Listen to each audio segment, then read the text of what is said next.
What's up? How many times do you get on a gig and you want to impress somebody? You want to do as much as you can. You want to show them how you can shred and rip and tear into the drums, but it's only the drummers that have been working for 30 years that seem to figure out that all they got to do is get up there and play time. You know, just because you have chops doesn't mean you have to use them all the time, and take a chance every now and then and play simple. I mean, taking chances is how we get better. That's why I wanted to build the drum set up here, is because I wanted to leave room for error. Every time you get up on a stage, you can't expect things to go your way, not 100%. I tour a lot, and it's not 100% all the time. I'm gonna pick Ronald's spot here. I've been playing for 20 years, studying for all of those, constantly trying to get better, better my vocabulary, my technique, my independence. 10 of those years I've been teaching, the main reason being so that I can be a student once again. Because it's good to see people struggle. It's good to see people working on things that they can't quite do yet. It's humbling. And it's good to see great players play too. If I was going to try and compete with all these super sick players that are here today, I wouldn't be being myself, and I certainly wouldn't have the gig or the band that I'm in, which is Death Cab for Cutie. I support a singer-songwriter, and everyone in the band has their own role. And my role is a timekeeper. And it was a funny band for me to step into, coming from an educated, teaching background where we were working on double strokes all the time, and the guys in the band were wanting to hear whole notes, and it's not always the funnest thing to play as drummers, because I think we get used to a certain amount of resistance in playing, a certain physical exertion or level that we feel when we sit behind the drums. I mean, how many of you sit behind the drums and play at tempo 30 for 10 minutes? Doesn't happen that often, right? But it's probably one of the best things for you. The thing is that the more we challenge ourselves and the more we leave ourselves open to error, the better players will become. And that's something I try and extend some information I try and give to all of my students who are trying to learn something new. Because whenever you get put on the spot and you have to play in front of someone who's great, or someone you're studying with and you want to impress them, or like I said, it's a band audition, or it's a really large audience. I played in front of 50,000 people at festivals, and I played on TV where you get one shot, and I had a sampler go down on TV, like Conan O'Brien or something like that, and you just got to keep a smile on your face and keep playing. And those don't sound like very professional traits, but I think that we all suffer some of those things sometimes. When I warm up, I like to work a lot with flams, because flams seem to help you really dial in your hands in terms of placement, right? You have a long note and a short note. You have a little grace note, and you have a louder accent that's your flam, and that's a right-handed flam, right? Everybody knows that? Or most of you? You have your left-handed flam. And it's good to put them together, because alternating can be difficult. You can do a match grip, traditional grip. You could do wide open flams, tight ones, closed ones. A lot of different variations that happen, especially if you're a Scottish drummer or a Swiss drummer or a rudimental drummer. There's all kinds of worlds that open up with rudiments and flams. But here's a quick exercise I call the Flam series. It's a Flam 3, which is a Swiss triplet, a Flam 4, which is a windmill, Flam 5, Flam 6, 5, 7. I'm going to run through them all really quick and start slow and go a little bit faster so everybody can see what's going on, in case you are not hip to these rudiments. Simple one, Swiss triplet starts. Most people know that, right? So it's good to practice it really low to the surface. Bring up your levels. Do it left-handed. Okay. You can also do a match grip. Those are flam. What I call Flam 3s or Swiss triplets. Take away the left hand to really investigate what's going on. That's all one hand is doing. That's going to be the chain.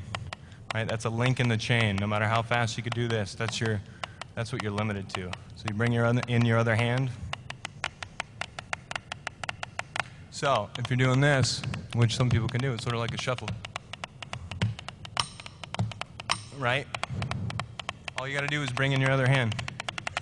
You're doing Swiss triplets a little bit faster. And I hope you don't mind, I'm doing this all traditional. Even though mostly in my band I play match grip. So those are flam threes. Really simple. Left hand. Anyway, flam four, same principle. Like the Swiss triplet, starts with a grace note and 2 rebounds, or a wrist and a rebound with the right hand.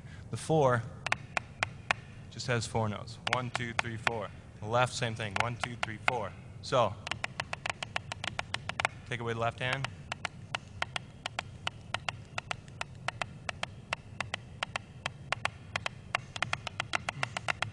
Take away the right.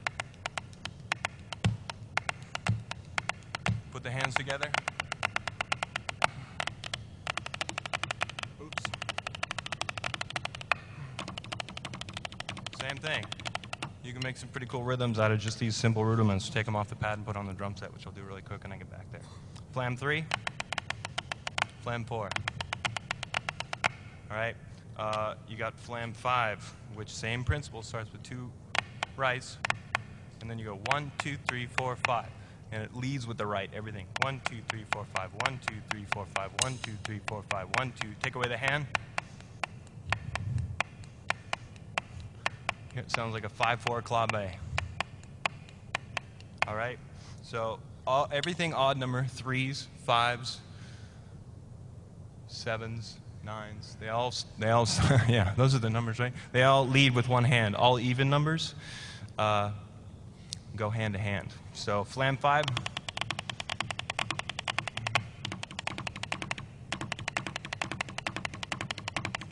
Left lead.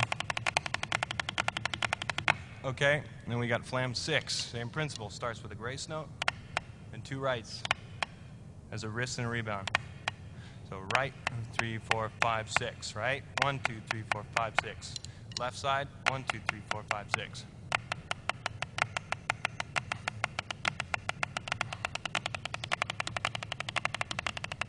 All right. So those are flam 6s. Same principle. 7. 1, 2, 3, 4, 5, 6, 7. 1, 2, 3, 4, 5, 6, 7.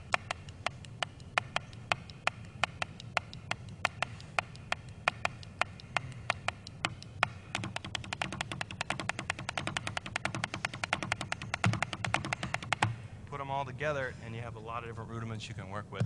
I'm going to try and keep quarter notes here with 3s.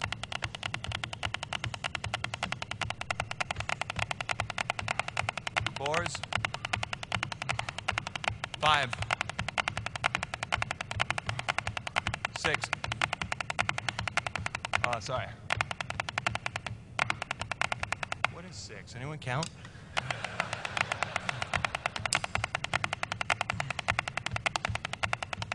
7. And you don't need to do them that fast, but those are really simple rudiments that all start. Those are very simple rudiments that all start the same way. So you never stray too far from home.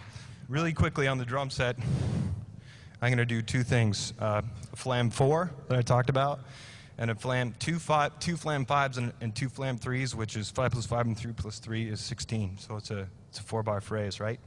So check this out. This is a flam 4.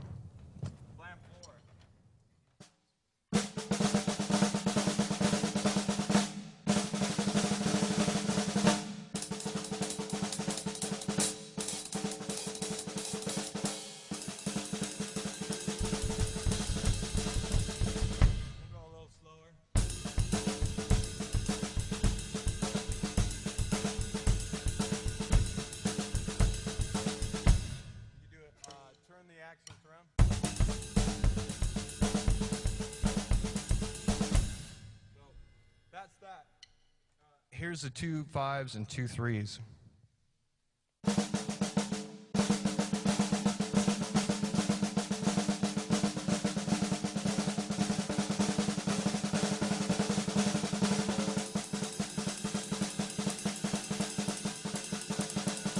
Makes for a great samba.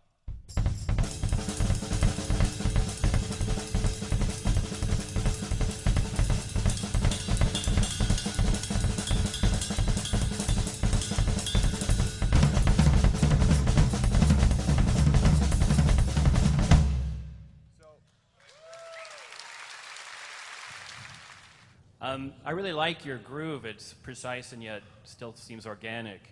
And I was wondering what you did to develop that from both sides.